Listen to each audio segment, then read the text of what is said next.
অনেকেই বলতেছে রুকসাতুল আমেল খরচ নেয় ওইটা গেছে, মালগি যেটা ওইটা গেছে, কিন্তু সিস্টেমে চেক করে দেখলাম আছে, তবে এটা ওঠার চান্স আছে, কারণ অনেক প্রবাসী ইকামা বর্তমানে রুকসাতুল আমেল খরচ নিয়ে দিয়ে বানাইছে, আপনারা অনেকেই জানেন।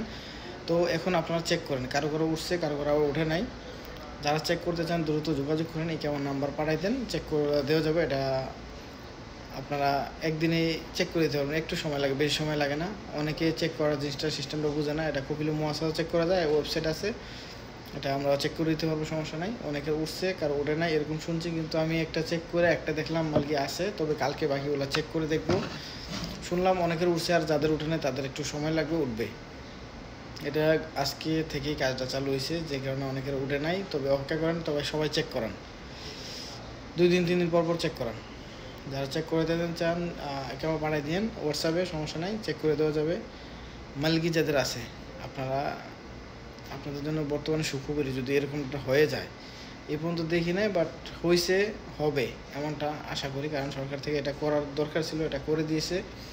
এখন পর্যন্ত কনফার্ম না, তবে আপনারা চেক করান। যদি কারো ইকামা পাই যে উঠে গেছে, তাহলে আমি অবশ্যই আপনাদের ভিডিও বানায় দেখাই দেবো, কারণ মালকি ক্যান্সেল হওয়ার ইকামার নাম্বার আপাতত আমার কাছে নাই, একটা ছিল, একটা আমি চেক করেছি, এটাতে রয়ে গেছে। তবে শুনছি যতটুকু এই পর্যন্ত, অফিসিয়ালি কোনো নিউজ পাই নাই, সিস্টেম থেকে দেখলাম। কালকে জোহর নামাজের পরপর ইনশাল্লাহ আবার অফিসে থাকবো, চেক করবো। যারা চেক করতে চান আমার হোয়াটসঅ্যাপে মেসেজ দিন, ফোন দেওয়া লাগবে না, মেসেজ দিয়ে অ্যাকাউন্ট নাম্বার পাঠায় ভয়েস দিয়ে দিন ডাইরেক্ট। যারা চেক করবেন অ্যাকাউন্ট নাম্বার পাঠাই দিন, সমস্যা নেই, চেক করে দিতে পারবো।